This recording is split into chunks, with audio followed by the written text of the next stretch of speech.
Just over a month ago, I, a 26-year-old woman, organised a retirement celebration for my father.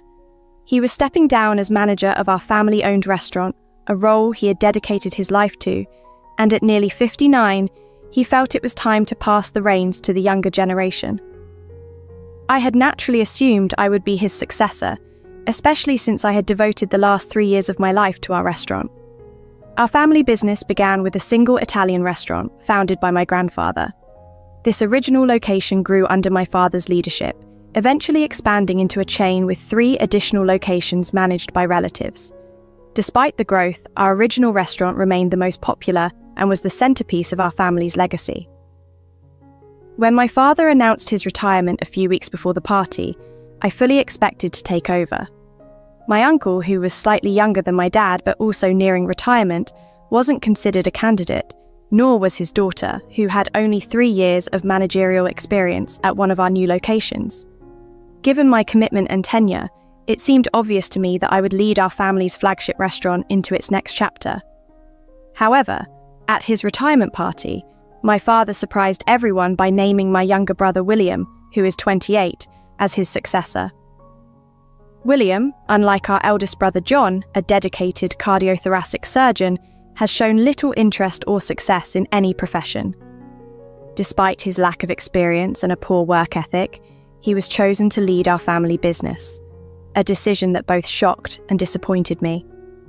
William's leadership quickly proved problematic. A month into his management, he nearly caused a serious incident with a customer who had allergies, a clear sign of his inexperience. With the restaurant's reputation at risk, my father pleaded for me to return and salvage the situation. My brother's previous track record was far from impressive. After finishing community college, he had been fired from multiple jobs due to his attitude problems and inability to maintain employment. Despite his lack of skills and problematic behaviour, our parents had always coddled him, hoping positive reinforcement would motivate him to carve out a respectable career path. Now, as I consider my father's request to step in and fix the mess, I am torn. The decision not only impacts the business's future, but also forces me to confront unresolved issues about family dynamics and my own career aspirations. He has struggled significantly and seems lost in his direction. For the past few years since his dismissal from his previous employment, he has been largely inactive, living at his parents' expense without much guilt or regret, which is quite troubling. It's even more frustrating that our parents haven't addressed this issue, especially considering how they always motivated us to strive for excellence. It's not that I'm ungrateful. Both John and I have managed to carve out successful paths for ourselves. However, it's disheartening to see such leniency extended towards William. As children, William and I shared a strong bond, but since high school, our paths have diverged significantly. He lacks any real experience or understanding of the family business. Yet, to everyone's astonishment, my father recently announced William would inherit the business. This was shocking as I had been deeply involved in the business, effectively acting as my father's right hand, and had naturally assumed I would take over. We never explicitly discussed succession, which I regret. I assumed my involvement and the responsibilities my father entrusted to me indicated I would lead after his retirement. The announcement at the party, naming William as his successor, left me and everyone else in utter disbelief. After dedicating 3 years to the business, ensuring its success, it was William who was chosen. Following the announcement, I was devastated and left the celebration in tears. My father later explained his decision, suggesting that giving William this responsibility might compel him to mature and take his duties seriously. He hoped managing the business would motivate William to improve, given that he would now be directly invested in its success. Despite this, my father wants me to continue at the restaurant, supporting William as I did for him. This felt like a demotion, reducing me to an assistant's role when I was fully capable of leading. This was not only insulting, but also dismissive of my contributions and capabilities. I am not just my brother's caretaker.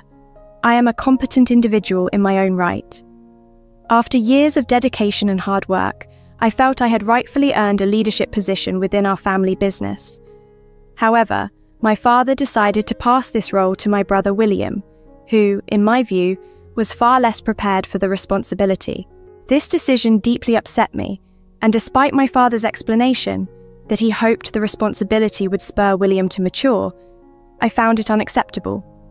I expressed my feelings clearly, telling my father that he needed to reconsider or risk losing me. This ultimatum led to a severe argument where he accused me of being selfish and not considering my brother's future.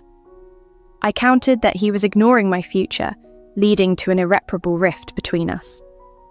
Following that, I decided to cut off communication with him, as I could not stand by his decision to undermine my efforts and capabilities by favouring William. The day after my father's retirement party marked my last day at the restaurant. It's been a month since I stepped foot there, maintaining only indirect contact through my mother and John. I've avoided discussing the restaurant as it remains a painful subject for me. Since leaving, I have begun seeking employment elsewhere, relying on my savings in the interim. I had even planned a trip to clear my mind, but recent events might force me to reconsider. William's inexperienced management has led to a significant oversight that could jeopardize the restaurant's reputation and financial stability. He made several poor decisions, including closing a dedicated vegan preparation area and adulterating vegan products to cut costs. These changes culminated in a severe incident where a customer, allergic to dairy, was served a dessert made with regular dairy milk instead of the requested soy milk. This occurred because William had instructed new staff to strictly follow his cost-saving measures, neglecting customer needs and safety. The situation escalated quickly when the customer suffered a severe allergic reaction, now posing a legal threat to the business. This debacle confirms my fears about William's lack of suitability for managing the business. Now, I face a difficult decision, whether to step back into a chaotic situation to help salvage the family business or continue on my new path, distancing myself from the turmoil William has created. After tirelessly working and proving my dedication, I felt deeply wronged when the leadership position I deserved was handed to my brother, William. Despite his lack of readiness and my prior predictions of failure, my father chose him over me. True to my fears, William's mismanagement led to a serious incident at the restaurant, prompting my father to call me, desperate for help.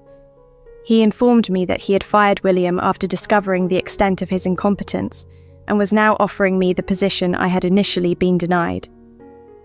Despite my hurt, I found a small satisfaction in the irony of the situation and initially laughed off his request for me to return. I felt a public apology was necessary, not just as a personal vindication, but to correct the disrespect shown at the retirement party. I demanded that he make this apology in front of our employees and family, to openly acknowledge his mistake in choosing William, and to formally offer me the position. My father, however, found my demands excessive and humiliating.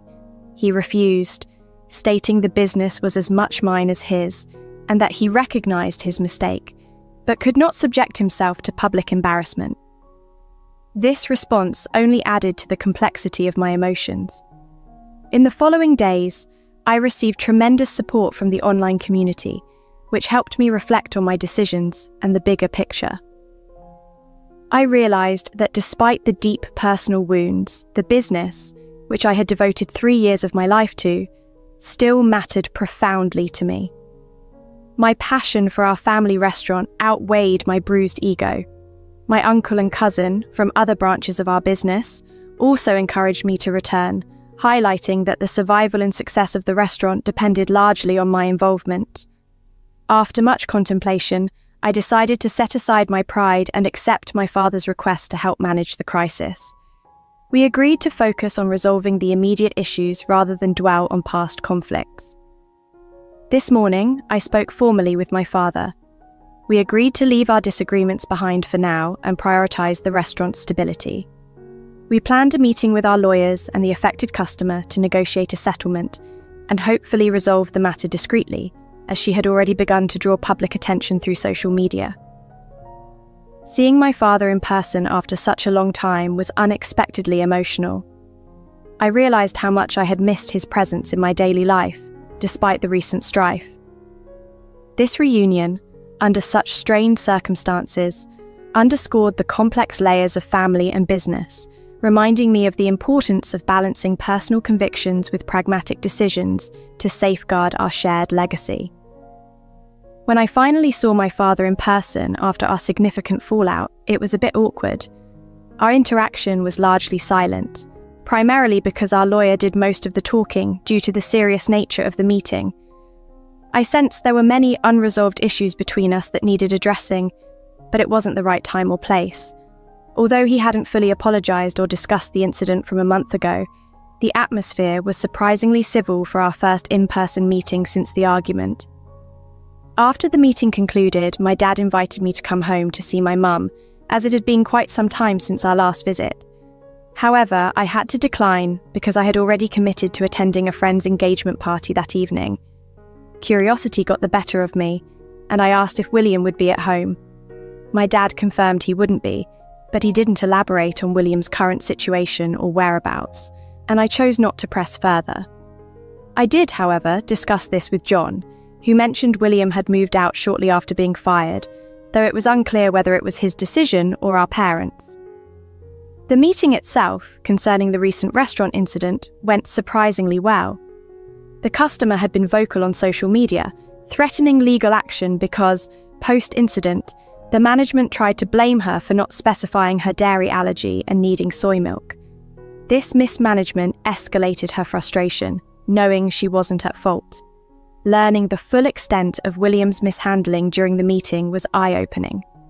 The waiter involved, fearful of losing his job, had sided with William, and the new employee William had hired was too aligned with him to admit the truth.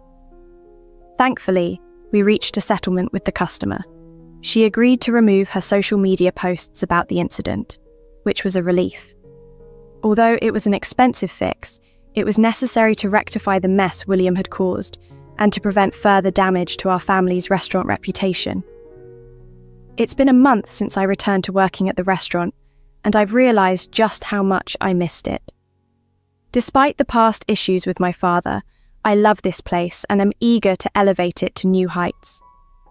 My relationship with my father is also on the mend. We're making progress and have agreed that spending more quality time as a family is crucial. Rejoining the restaurant has not only brought me back to my passion, but has also allowed me to reconnect with my family. We are taking active steps to strengthen our bonds and ensure that both our business and family relationships thrive. This experience has taught me the importance of facing challenges head-on and the value of forgiveness and resilience in personal and professional life. A couple of weeks ago, I had a revealing conversation with my dad. Now that I was returning to work at the restaurant, he expressed deep regrets about past family dynamics. He and my mum acknowledged that William had always been the less accomplished among us siblings, and their attempts to boost his confidence to help him feel equal had inadvertently inflated his ego to an unsustainable level. This realization came into sharp focus the day my father had to fire him, which was a significant blow to William's pride, prompting him to move out and cut ties with the family. Since then, my father learned through mutual connections that William was now living with a friend and had taken a job at a local grocery store. It was a relief to know he was making an effort to stand on his own 3 feet. Meanwhile, our family, including John and his wife, continued our tradition of gathering for dinner every weekend. We've invited William multiple times, extending an olive branch, but he has chosen not to respond. I've made peace with his decision. While I wish him well, I'm content to keep our lives separate. Reconnecting with my family has been incredibly positive for me. My relationship with my dad has steadily improved, bringing a sense of normalcy and warmth that I had missed. Life has been very fulfilling lately. I'm back doing what I love, passionately working on building something meaningful at the restaurant. It's a joy to be back on good terms with my family. To me, this blend of personal satisfaction and familial harmony is essential for happiness.